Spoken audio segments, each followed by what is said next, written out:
Tonight at 10, as rockets continue to rain down across the Middle East, Britain agrees to let US forces use British bases to strike Iran.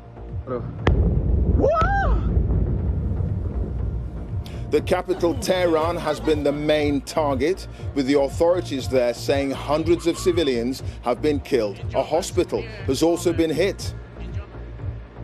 It followed earlier strikes targeting the regime's headquarters in the capital, still reeling after the death of the Supreme Leader. In the last hour, the Prime Minister has accepted a request from the US to use British military bases to launch defensive strikes. Here in the US, President Trump has announced the deaths of 3 service personnel, as he says American combat operations will continue until all of its objectives have been achieved.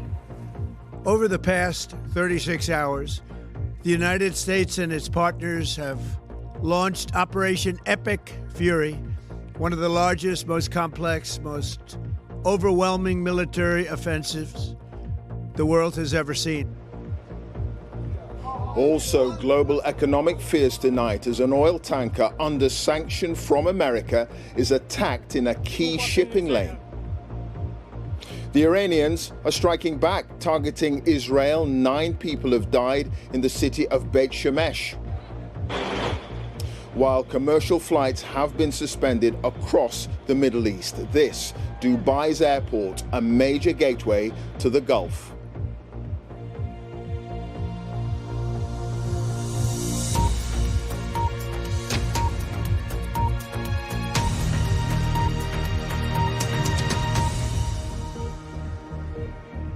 Hello to you on another dramatic day of developments here in the Middle East as Israel launches more airstrikes against targets in Iran, which came after state television there confirmed the death of the Supreme Leader Ayatollah Ali Khamenei.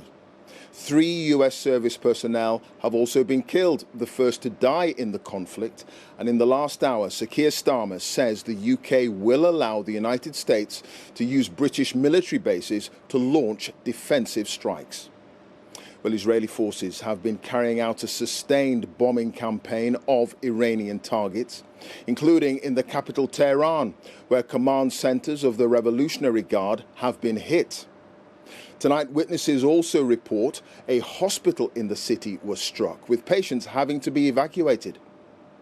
The Iranians have been retaliating with their own missile strikes right across the region. 9 people were killed in the city of Beit Shemesh in Israel.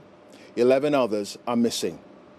While missiles also hit us here in Tel Aviv overnight, with 1 woman being killed and around 20 others injured. We witnessed that strike as the missile came in, not far off in the distance behind our position here. The target, an Israeli military facility, but the munitions fell short. Throughout the day, we've also had numerous air raid sirens go off here, spending several minutes each time in a bomb shelter. Things are, thankfully, a little quieter now. Well, Iran says hundreds of civilians have been killed since the assault began. Our first report tonight is from our international editor, Jeremy Bowen. Tehran is being hammered for a second night. The Americans and the Israelis are pushing hard to exploit any Iranian weakness or confusion after the killing of their supreme leader. The message is that they dominate the skies and there's no place to hide. Back in the US, Donald Trump told the regime to capitulate or else. We are the world's greatest and most powerful nation, so we can do something about what they do. These intolerable threats will not continue any longer. I once again urge the Revolutionary Guard, the Iranian military, police, to lay down your arms and receive full immunity or face certain death. It will be certain death. Won't be pretty. I call upon all Iranian patriots who yearn for freedom to seize this moment, to be brave, be bold, be heroic, and take back your country. And in Tehran, a strike hit the headquarters of the state broadcasting company. The Gandhi Hospital in North Tehran and 3 residential buildings next to it were badly damaged. unless they're being used as military positions, the laws of war say hospitals are protected places. This incubator pushed out into the street seems to have a baby in it. In a city under attack, thousands of supporters of the regime gathered for the first of 40 days of mourning for the Supreme Leader, Ayatollah Ali Khamenei. The regime retains a solid base of support despite the recent mass protests. His killing is a huge blow for regime loyalists and a seismic moment in this war, but it doesn't necessarily mean the end of the regime. Its founders, nearly 50 years ago, designed its institutions to survive wars and assassinations. It is not a one-man show. Iran is extending the war into the Gulf. 2 weeks ago, it released video of naval commandos practicing blockading the vital sea lane through the Strait of Hormuz. And now they're doing it for real. Stopping oil exports from the Gulf longer term would cause global economic damage. In peacetime, around 1/5 of world oil supplies, 20 million barrels a day, are shipped out of the Gulf through Hormuz. The shipping lanes are only 10 kilometers wide at their narrowest point. This burning tanker is believed to be used for Iranian exports the US Navy is hitting back. In Tehran and other cities, some Iranians dared to celebrate Khamenei's death. Killing the Ayatollah strips the war to its essentials. On one side, Donald Trump's belief that US and Israeli air power and assassinations will clear the way for the regime's opponents to seize power. And on the other, the resilience of the regime. This is Israeli military video of another strike at a base in Tehran. It's now clear what this war is all about for Israel and the US, regime change imposed by air power, something never done before. Israel's Prime Minister Benjamin Netanyahu said, "This combined effort allows us to do what I've hoped to achieve for 40 years, to crush the regime of terror completely. That's my promise," he said, and this is what is going to happen. Salvage operations continue at the girls' school in southern Iran, destroyed in an airstrike on day one of the bombing. Iranian officials now say 153 were killed here, including many schoolgirls. The world must know the truth. This is a child's textbook. The children are buried beneath the rubble, and they were all civilians. They came here for school this morning. The US has not eased up its bombing campaign. While this was going on, Donald Trump told the US magazine The Atlantic that Iran's surviving leaders want to talk and that he's agreed. But they were talking before the US and Israel attacked them too.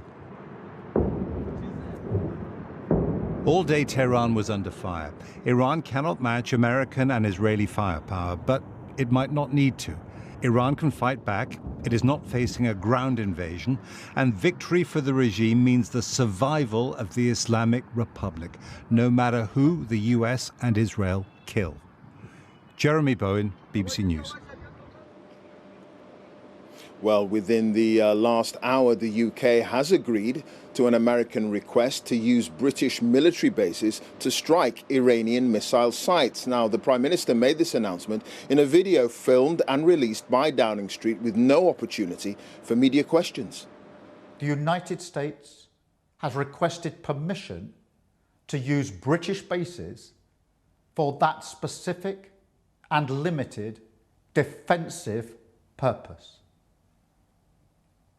We have taken the decision to accept this request to prevent Iran firing missiles across the region, killing innocent civilians, putting British lives at risk, and hitting countries that have not been involved.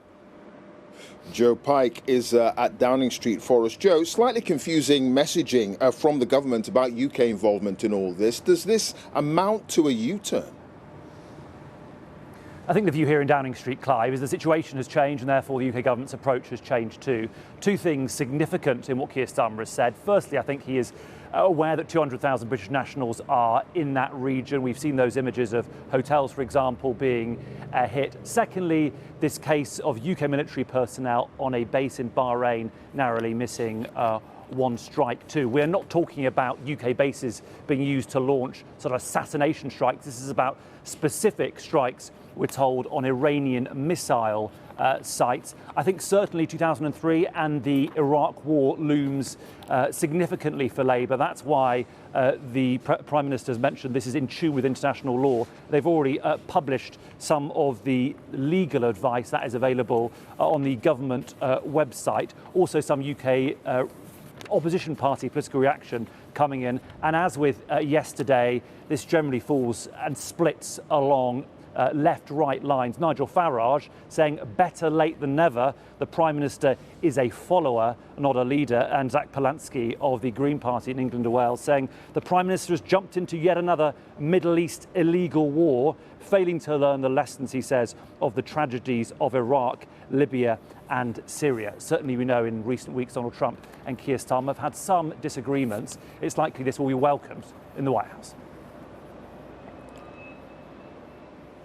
All right, Joe, thank you. Joe Pike there in Downing Street for us. Well, Operation Epic Fury was launched from Donald Trump's Florida residence, Mar-a-Lago, late on Friday night.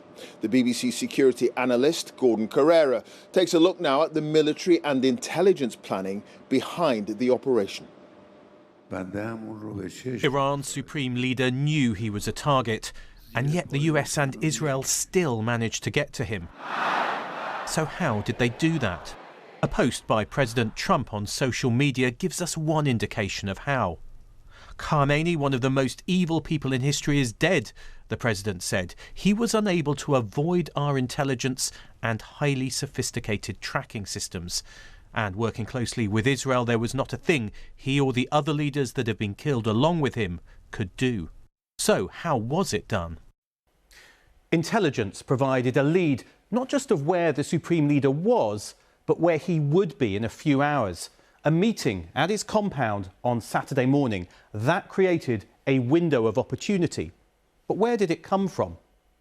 The CIA and Israel's Mossad had spent months building up an intelligence picture of the movement of Iran's top figures, perhaps by tracking phones and associates. It's believed to be the CIA who picked up the crucial details of the Supreme Leader's meeting, which they then shared with Israel.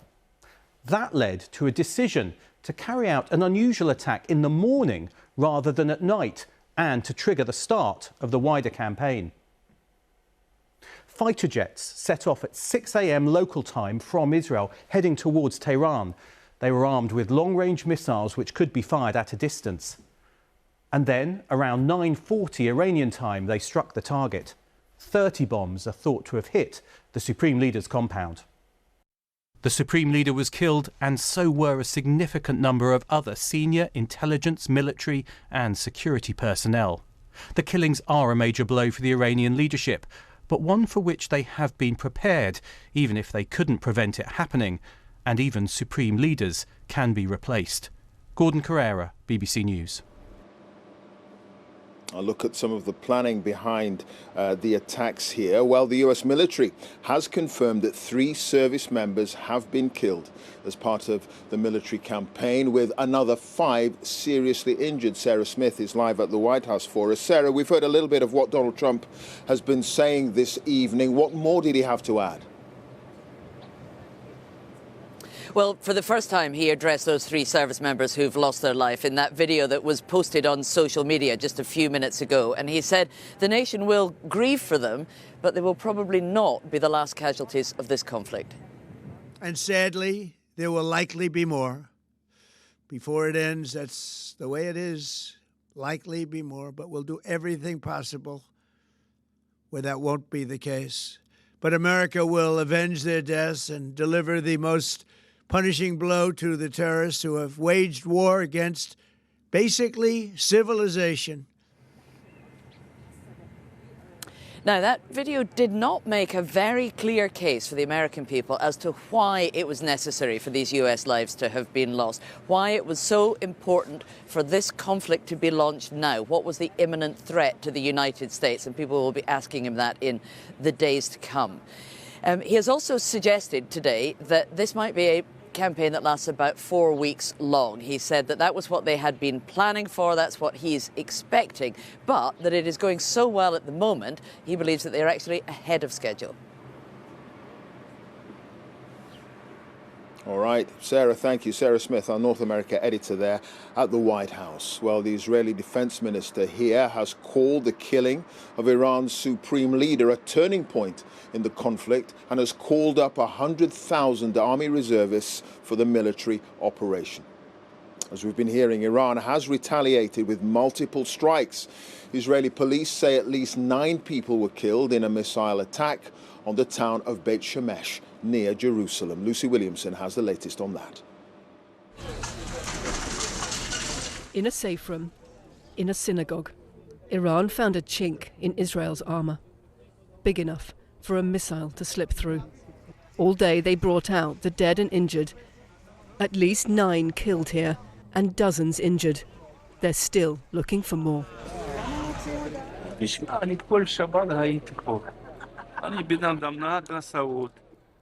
A local bus driver told me he came here every Saturday. It was the blessing of my week, he said.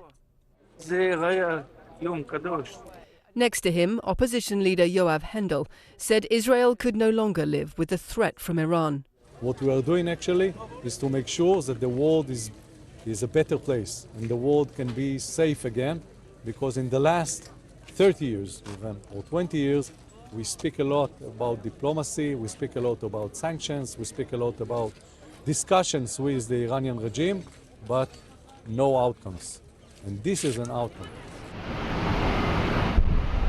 Last night, this missile strike in Tel Aviv marked the start of Israel's casualties in this war. A woman killed and some 20 injured.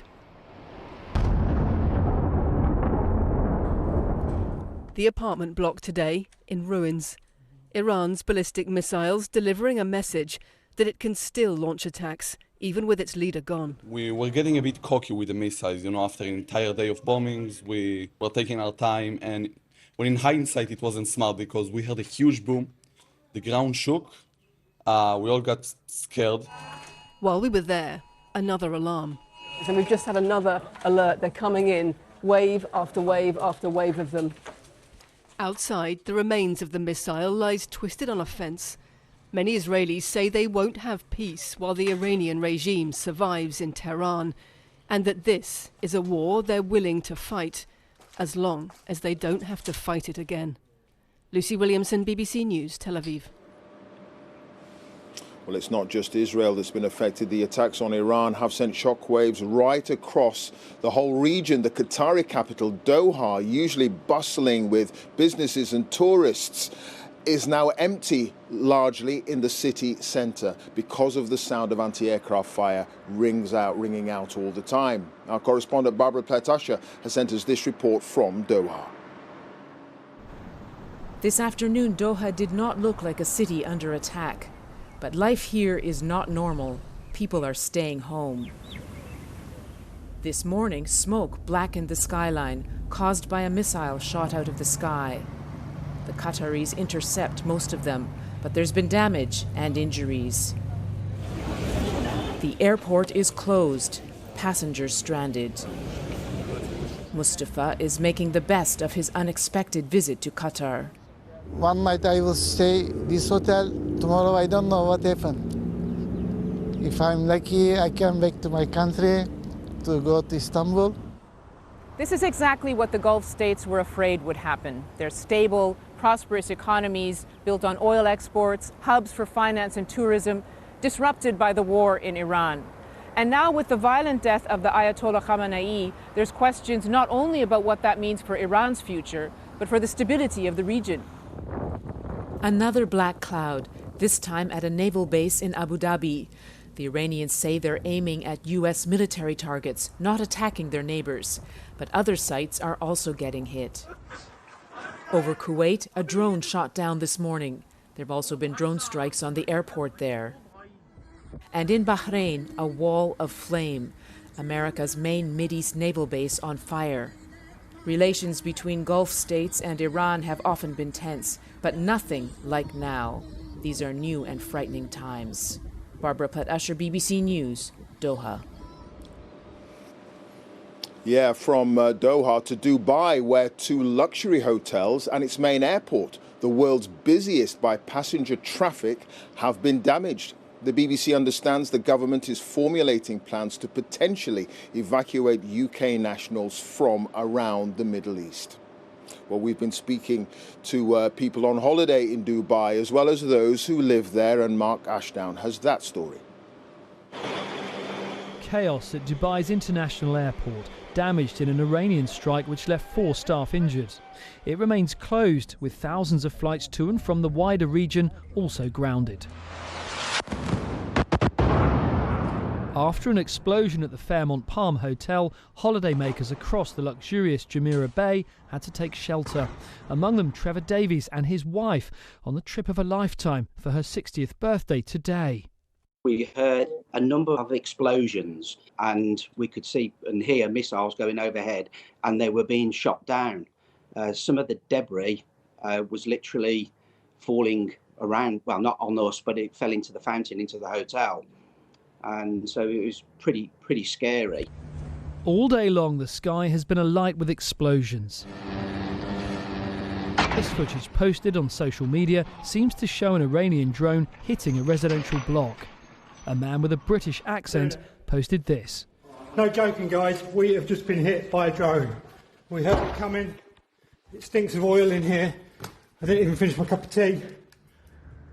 The United Arab Emirates said its military has so far dealt with 165 ballistic missiles, 2 cruise missiles and 541 drones. The UK Foreign Office is advising against travelling to a dozen countries across the region. If you booked directly with the airline and your flight's been cancelled, then check with them about your rebooking options and, if need be, a refund. If you booked accommodation separately, then check, and you haven't been able to use it, then check with your insurance company, see if they'll cover it. If you booked a package holiday, check with the tour operator. If your holiday's been cancelled, they'll allow you to rebook, even potentially to a different destination, or if not, give you a full refund. And if you are overseas at the moment, it's incredibly important that you register with the Foreign Office. They have that. You can do that online. It's called Register Your Presence, so they know where you are. Dubai has grown in recent years to become the 3rd most visited city in the world, attracting celebrities and influencers, some posting updates as these attacks unfolded. We came to Dubai to feel safe. Tourism has ground to a halt, fears too about the oil industry, with tankers coming under attack in the nearby Strait of Hormuz. If that dries up too, the effects of this conflict will spread far beyond these shores. Mark Ashdown, BBC News. Well, what another consequential day this has been here in the Middle East. As the regime in Iran moves to choose a new leader, Israel and America are choosing their next targets in the country to attack. Iran's air defenses are pretty much non-existent. US and Israeli jets control the skies. But destroying Iran's military infrastructure doesn't mean the regime itself is about to fall. If anything, the governing establishment could be even more determined to cling on. That's it from me and the team here in Tel Aviv. Now it's back to Rita in London. Clive, thank you. Well, with me to reflect on what this conflict means for the region and for us is our international editor, Jeremy Bowen, and our economics editor, Faisal Islam. Faisal, first, there are growing fears tonight about a rise in the price of oil as a consequence of all of this. Yes, Rita, international markets are just opening in Asia, and you see some nervousness, I'll just put it like that, because there is the possibility, not the certainty of the kind of worst nightmare for the oil markets happening. You're seeing moves into the dollar, you're seeing government bonds in Australia and New Zealand also seeing flows into them. That's a sign of the nerves as the markets start to open. But the focus obviously is on the oil market, and that's because of the key hold this region has, and in particular the Gulf has, on flows of oil and of gas as well, which is increasingly important. You can see here the map of the Gulf. You can see Iran there dominating. We zoom in there. That's the Straits of Hormuz, only a couple of dozen miles wide at that point. and therefore a choke point for a fifth of the world's oil supply and a lot of gas too travelling in. Now, I should say that this is, if you like, physically a problem mainly for Asia. Those flows go to India and China and Japan and Korea. But of course, if there are problems, and it's important to say that the Iranians don't say they formally closed that strait, but it does happen to have not seen much traffic, partly because of insurance. We're seeing 150 tankers dropping anchor in the open Gulf. We've seen 3 tankers having been attacked. We've seen some informal trade up 10% at $80 a barrel from 72, already a 7-month high, which could flow through into petrol prices, for example. But if it is formally closed by the Iranians, and I should clarify, the Foreign Secretary of Iran says that they're not going to do that, but they've done, a lot worse in terms of attacking Gulf nations than we would have thought, then that could see as high as $100 a barrel. We've seen that, and that is the sort of nightmare scenario. And I do think that when you hear from Donald Trump saying 4 weeks, is that that is a message to the oil markets to try to stay calm. And Jeremy, how do you assess where things stand tonight? Well, we heard Donald Trump today, bullish as ever. This is all going really well. They've killed the Supreme Leader. An ultimatum to the regime, lay down your arms or die. And then saying once again to the Iranian people, and then it's up to you guys, you take over. How does that happen? How do they go from inflicting damage on the regime, which clearly they're doing, to actually getting to a place where these people who he salutes in Iran, protesters and so on, will be able to go and take over the country? It's a big country. It's 3 times the size of Iraq almost. It has more than 90 million people. They're not sending in troops on the ground. The opposition forces are not united. They don't have a government in exile. They don't appear to have weapons. How do they then somehow dislodge a very embedded regime? It would take the total collapse of the regime. And right now, that does not appear to be happening because, as I said in my report, when they built these institutions that underpin it, they deliberately worked to make them as resilient as possible if something like the killing of the Supreme Leader happened. Jeremy, thank you. Jeremy Bowen, Faisal Islam, thank you both very much.